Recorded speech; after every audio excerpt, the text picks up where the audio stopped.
नमस्कार दोस्तों, उषा की आवाज़ चैनल में आप सभी का स्वागत है। हमारी आज की कहानी है दो भूत। मेरी निगाह कैलेंडर की ओर गई तो मैं एकदम चौंक पड़ी। आज तो 10 तारीख है। शर्मिला से मिले पूरा 1 महीना हो गया है। कहाँ तो हफ्ते में जब तक 4 बार एक दूसरे से नहीं मिल लेती थी चैन ही नहीं पड़ता था। कहाँ इस बार पूरा 1 महीना बीत गया। घड़ी पर निगाह दौड़ाई तो देखा कि अभी 11 बजे हैं और आज तो पति भी दफ्तर से देर से लौटेंगे। सोचा क्यों ना आज शर्मिला के यहाँ ही हो आओ। अगर वह तैयार हो तो बाजार जाकर कुछ खरीदारी भी कर ली जाए। बाजार शर्मिला के घर के पास ही है। बस यह सोचकर मैं घर में ताला लगाकर चल पड़ी। शर्मिला के यहाँ पहुंचकर घंटी बजाई तो दरवाजा उसी ने खोला। मुझे देखते ही वह मेरे गले से लिपट गई और शिकायत भरी लहजे में बोली, तुझे इतने दिनों बाद मेरी सुध आई?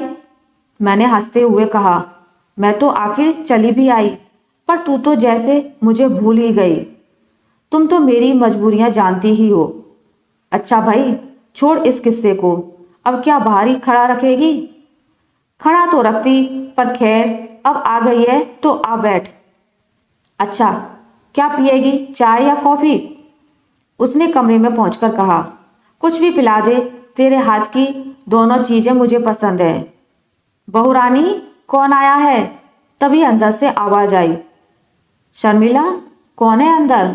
अम्मा जी आई हुई हैं क्या? फिर मैं उनके पास ही चलकर बैठती हूँ। तू अपनी चाय या कॉफी वहीं ले आना। अंदर पहुंचकर मैंने अम्मा जी को प्रणाम किया और पूछा, तबीयत कैसी है अब आपकी? बस तबीयत तो ऐसी ही चलती रहती है। चक्कर आते हैं, भूख नहीं लगती। डॉक्टर क्या कहते हैं? डॉक्टर क्या कहेंगे? कहते हैं आप दवाएं बहुत खाती हैं, आपको कोई बीमारी नहीं है। तुम ही देखो, अब क्षमा दवाओं के बल पर ही चल रही हो, नहीं तो पलंग से ही लग जाती। ये कहकर वे सेब काटने लगी। सेब काटते हुए, आपका हाथ कांप रहा है, लाइए मैं काट दूं। नहीं, मैं ही काट लूंगी, रोज ही काटती हूँ। क्यों, क्या शर्मिला काट कर नहीं देती? तभी शर्मिला ट्रे में चाय व कुछ नमकीन लेकर आ गई और बोली, यह शर्मिला का नाम क्यों लिया जा रहा था? शर्मिला, यह क्या बात है? अम्मा जी का हाथ कांप रहा है और तुम इन्हें एक सेब भी काट कर नहीं दे सकती? क्षमा, तू चाय पी चुपचाप। अम्मा जी ने एक सेब काट लिया तो क्या हो गया? हाँ हाँ बहू, मैं ही काट लूंगी, तुझे कुछ कहने की जरूरत नहीं है। तनाव के कारण अम्मा जी की सांस फूल गई थी। मैं शर्मिला को दूसरे कमरे में ले गई और बोली, शर्मिला, तुझे क्या हो गया है? छोड़ भी इस किस्से को, जल्दी चाय खत्म कर फिर बाजार चलें। शर्मिला हंसती हुई बोली। मैं ठगी सी उसे देखती रह गई। क्या यह वही शर्मिला है जो 2 साल पहले तक रात दिन सास का ख्याल रखती थी, उनका एक एक काम करती थी, एक एक चीज उनको पलंग पर हाथ में थमाती थी? अगर कभी अम्मा जी कहती भी, अरे बहू थोड़ा काम मुझे भी करने दिया कर, तो हंसकर कहती, नहीं अम्मा जी, मैं किस लिए हूँ, आपके तो अब आराम करने के दिन हैं। तभी शर्मिला ने मुझे झिझोड़ दिया, अरे कहाँ खो गई तू, चल अब चलें। हाँ, और हाँ, तू खाना भी यहाँ खाना, माँ जी बना लेंगी। मुझे अपने कानों पर विश्वास नहीं हुआ। शर्मिला, तुझे क्या हो गया है? कुछ नहीं, अब माँ जी बना लेंगी, इसमें बुरा क्या है? नहीं शर्मिला, चल दोनों मिलकर सब्जी दाल बना लेते हैं और अम्मा जी के लिए रोटियां बनाकर रख देते हैं, जरा सी देर में खाना बन जाएगा। सब्जी बन गई है, दाल रोटी अम्मा जी बना लेंगी जब उन्हें खानी होगी। हाँ हाँ, मैं बना लूंगी, तुम दोनों जाओ। अम्मा जी भी वहीं आ गई थी। पर अम्मा जी, आपकी तबीयत ठीक नहीं लग रही है, हाथ भी कांप रहे हैं। मैं किसी भी प्रकार अपने मन को नहीं समझा पा रही थी। बेटी, अब पहले का समय तो रहा नहीं जब सासें राज करती थी, बस पलंग पर बैठना और हुक्म चलाना। बहुएं आगे पीछे चक्कर लगाती थी। अब तो इसका काम ना करूं तो 2 वक्त का खाना भी ना मिले। अम्मा जी एक लंबी सांस लेकर बोले, अरे अब चल भी क्षमा। अम्मा जी, मैंने कुकर में दाल डाल दी है, आटा भी तैयार करके रख दिया है, बाजार जाते समय मेरे विचार फिर अतीत में दौड़ने लगे। बैंक शर्मिला के घर के पास ही था। एक सुबह अम्मा जी ने कहा, मैं बैंक जाकर रुपए जमा कराती हूँ। नहीं अम्मा जी, आप कहाँ जाएंगी, मैं चली जाऊंगी, शर्मिला ने कहा था। नहीं, तुम कहाँ जाओगी, अभी तो अस्पताल जा रही हो। कोई बात नहीं, अस्पताल का काम करके चली जाऊंगी। और फिर शर्मिला ने अम्मा जी को नहीं जाने दिया था। पहले वह अस्पताल गई जो दूसरी ओर था, और फिर बैंक।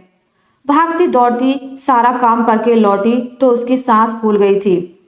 पर शर्मिला ना जाने किस मिट्टी की बनी हुई थी कि कभी खीस या थकान के चिन्ह उसके चेहरे पर आते ही नहीं थे।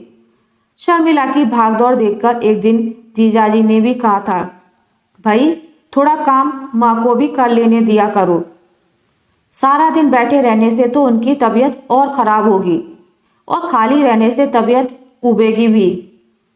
इस पर शर्मिला उनसे झगड़ पड़ी थी। आप भी क्या बात करते हैं, अब उनकी कोई उम्र है काम करने की। अब तो इनसे तभी काम लेना चाहिए जब हमारे लिए मजबूरी हो। बेचारे जीजाजी चुप हो गए थे और फिर कभी सास बहू के बीच में नहीं बोले। मैं इन्हीं विचारों में खोई थी कि शर्मिला ने कहा, लो बाजार आ गया।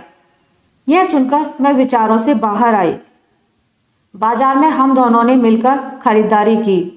सूरज सिर पर चढ़ आया था, पसीने की बूंदें माथे पर झलक आई थी। दोनों ऑटो करके घर पहुंची। अम्मा जी ने सारा खाना तैयार करके मेज पर लगा दिया था। 2 थालियां भी लगा रखी थी। मेरा दिल भर आया।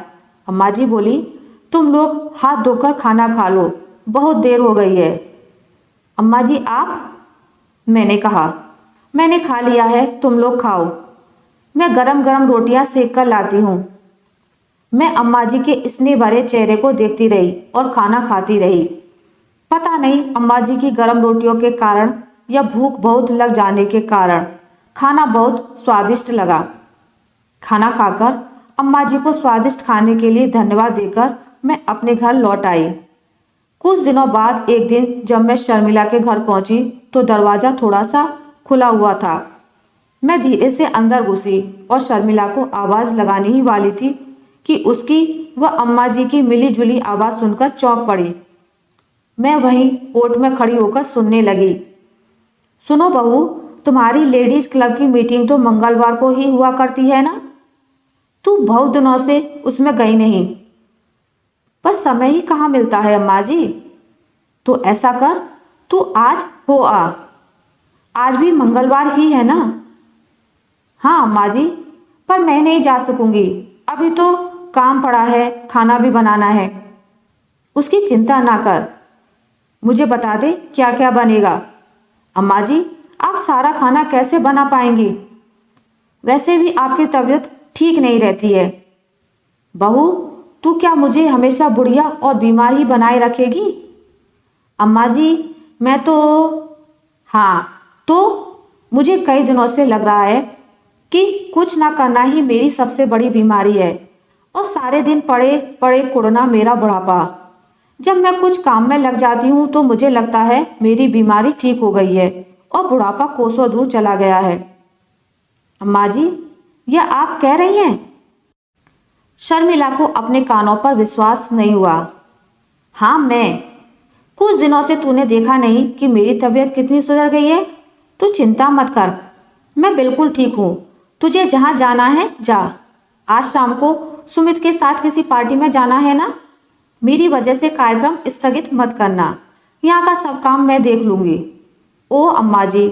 शर्मिला अम्मा जी से लिपट गई और रो पड़ी। यह क्या पगली, रोती क्यों है?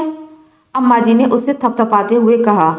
अम्मा जी, मेरे कान कब से यह सुनने को तरस रहे थे कि आप बूढ़ी नहीं हैं और काम कर सकती हैं। मैंने इस बीच आपसे जो कठोर व्यवहार किया उसके लिए माफ़ी चाहती हूँ। ऐसी कोई बात नहीं है, चल जा, जल्दी उठ, क्लब की मीटिंग का समय हो रहा है। अम्मा जी, आज तो नहीं जाऊंगी। हाँ, आज बाजार हो आती हूँ, बच्चों की किताबें और सुमित के लिए शर्ट लेनी है। तो बाजार ही हो आ। क्षमा को भी फोन कर देती तो दोनों मिलकर चली जाती। अम्मा जी प्रणाम। आपने याद किया और क्षमा हाजिर है। अरे, तू कब से यहाँ खड़ी थी? अभी बस 2 मिनट पहले आई थी। तो छिपकर हमारी बातें सुन रही थी, चोर कहीं की। क्या करती? तुम सास बहू की बातचीत ही इतनी दिलचस्प थी कि अपने आप को रोकना जरूरी लगा। तुम दोनों बैठो, मैं चाय बनाकर लाती हूँ। अम्मा जी रसोई की ओर बढ़ गईं। मैं अपने आप को रोक नहीं पाई, शर्मिला से पूछ ही बैठी, यह सब क्या हो रहा था? मेरी समझ में तो कुछ नहीं आया। यह माफ़ी कैसी मांगी जा रही थी? क्षमा, याद है उस दिन तू मुझसे बार बार मेरे बदले हुए व्यवहार का कारण पूछ रही थी? बात यह है क्षमा, अम्मा जी के सिर पर 2 भूत सवार थे। उन्हें उतारने के लिए मुझे ये नाटक करना पड़ा। 2 भूत? नाटक? यह सब क्या है? मेरी समझ में कुछ नहीं आ रहा। पहेलियां ना बुझा, साफ साफ बता। बता तो रही हूं, तू उतावली क्यों है? अम्मा जी के सिर पर चढ़ा पहला भूत था उनका यह समझ लेना कि बहू आ गई है, उसका कर्तव्य है कि वह सास की सेवा और देखभाल करे, और सास होने के नाते उनका अधिकार है दिन भर बैठे रहना और हुक्म चलाना। अम्मा जी अच्छी भली चल फिर रही होती थी तो भी अपने इन विचारों के कारण चाय दूध का समय होते ही बिस्तर पर जा लेटती, ताकि मैं सारी चीजें उन्हें बिस्तर पर ही ले जाकर दूं। उनके झूठे बर्तन मैं ही उठाकर रखती थी। मेरे द्वारा बर्तन उठाते ही वे फिर उठ बैठती और इधर उधर चहलकदमी करने लगती थी। अच्छा, दूसरा भूत कौन सा था? दूसरा भूत था हरदम बीमार रहने का। उनके दिमाग में घुस गया था कि हर समय उनको कुछ न कुछ हुआ रहता है और कोई उनकी परवाह नहीं करता। डॉक्टर भी जाने कैसे लापरवाह हो गए हैं, ना जाने कैसी दवाइयाँ देते हैं, फायदा ही नहीं करती। भाई इस उम्र में कुछ ना कुछ तो लगा ही रहता है। अम्मा जी दुबली भी तो हो गई हैं। मैं कुछ शिकायती लहजे में बोली। मैं इससे कब इनकार करती हूँ, पर यह तो प्रकृति का नियम है। उम्र के साथ साथ शक्ति भी कम होती जाती है। मुझे ही देख, कॉलेज के दिनों में जितनी भागदौड़ कर लेती थी उतनी अब नहीं कर सकती, और जितनी अब कर लेती हूँ उतनी कुछ समय बाद नहीं कर सकूंगी। पर इसका यह अर्थ तो नहीं कि हाथ पर हाथ रखकर बैठ जाऊं, शर्मिला ने मुझे समझाते हुए कहा। अम्मा जी की सबसे बड़ी बीमारी है निष्क्रियता। उनके मस्तिष्क में बैठ गया था कि वे हर समय बीमार रहती हैं, कुछ नहीं कर सकती। अगर मैं अम्मा जी की इस भावना को बना रहने देती तो मैं उनकी सबसे बड़ी दुश्मन होती। आदमी काम काज में लगा रहे तो अपने दुख दर्द भूल जाता है और शरीर में रक्त का संचार बढ़ता है, जिससे वह स्वस्थ अनुभव करता है और फिर व्यस्त रहने से चिड़चिड़ाता भी नहीं रहता। मुझे अचानक हंसी आ गई। ले भाई, तूने तो डॉक्टरी फिलॉसफी सब झाड़ डाली। तू चाहे जो कह ले, असली बात तो यही है। अम्मा जी को अपने 2 भूतों के दायरे से निकालने का एक ही उपाय था कि तू उनकी अवहेलना करे, उन्हें गुस्सा दिलाए, जिससे चिढ़कर वे काम करें और अपनी शक्ति को पहचाने। यही ना? मैंने वाक्य पूरा कर दिया। हाँ, तूने ठीक समझा। यद्यपि गुस्सा और उत्तेजना शरीर और हृदय के लिए हानिकारक समझे जाते हैं, पर कभी कभी इनका होना भी मनुष्य के रक्त संचार को गति देने के लिए आवश्यक है। एकदम ठंडे मनुष्य का तो रक्त भी ठंडा हो जाता है। बस यही सोचकर मैं अम्मा जी को जानबूझकर उत्तेजित करती थी। कहती तो तू ठीक है, तू मेरे नाना जी से तो मिली है ना? हाँ, शादी से पहले मिली थी एक बार। जानती है, कुछ दिनों में वे 95 वर्ष के हो जाएंगे। आज भी वे कचहरी जाते हैं, जितना कर पाते हैं काम करते हैं। कई बार रात रात भर अध्ययन भी करते हैं। अब भी दोनों समय घूमने जाते हैं। इस उम्र में भी? मुझे आश्चर्य हो रहा था। हाँ, उनकी व्यस्तता ही आज भी उन्हें चुस्त रखे हुए है। भले ही वे बीमार से रहते हैं, फिर भी उन्होंने उम्र से हार नहीं मानी है। मैंने आंखें भरकर अपनी सहेली को देखा, जिसकी हर टेढ़ी बात में भी कोई ना कोई अच्छी बात छिपी रहती है। अच्छा, एक बात तो बता, क्या जीजाजी को पता था उन्हें अपनी माँ के प्रति तेरा यह रूखा व्यवहार चुभा नहीं? उन्होंने एक दो बार कहा, पर मैंने उन्हें यह कहकर चुप करा दिया कि यह सास बहू का मामला है। आप बीच में ना ही बोले तो अच्छा है। मैं चाय पीते समय कभी हर्ष और आत्मसंतोष से दमकते अम्माजी के चेहरे को देख रही थी तो कभी शर्मिला को। आज फिर एक बार उनका बदला रूप देखकर पिछले महीने की शर्मिला से तालमेल बैठाने का प्रयत्न कर रही थी। आशा करती हूँ आपको मेरी आज की कहानी अच्छी लगी होगी। अगर आपको मेरी ये कहानी अच्छी लगी है तो इसे लाइक करें, ज़्यादा से ज़्यादा शेयर करें, और अगर आप मेरे चैनल पर नए हैं तो इसे सब्सक्राइब करना ना भूलें। मिलते हैं एक नई कहानी के साथ, तब तक के लिए नमस्कार।